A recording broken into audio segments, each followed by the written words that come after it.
అన్నం వార్చాల్సిన అవసరము లేదు, కుక్కర్ లో ఉడికించాల్సిన అవసరం లేదండి. ఇటువంటి ఆల్ ఇన్ వన్ మల్టీపాట్ ఒకటి ఉంటే చాలండి, మీ వంట క్షణాల్లో అయిపోతుంది.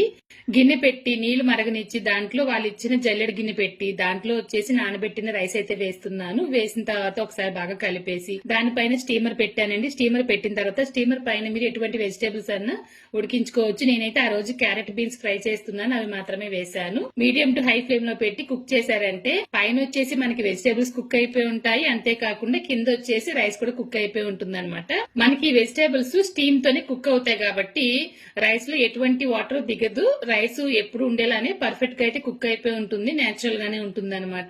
ఇంకా అన్నం ఉడికిపోయింది కదా, ఈ గిన్నెని ఎత్తేయడమే. ఇంకా కింద గిన్నెలోంచి పై గిన్నెని సెపరేట్ చేసిన తర్వాత గింజ అంతా అందులో కలెక్ట్ అయిపోయి ఉంటుందండి.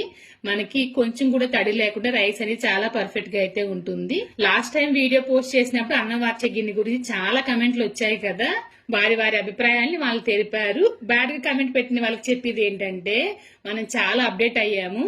చిన్న నార్మల్ ఫోన్ లోంచి ఇప్పుడు స్మార్ట్ ఫోన్ లోకి మారాం కదా, అలా చూసుకుంటే ప్రతిదీ మనం అప్డేట్ చేస్తూనే వచ్చాము. మరి వంటగదిలో వంట చేసే వారికి అప్డేట్ ఉండదా చెప్పండి, ఈజీగా చేసి పెట్టాలి కదా మేము కూడా.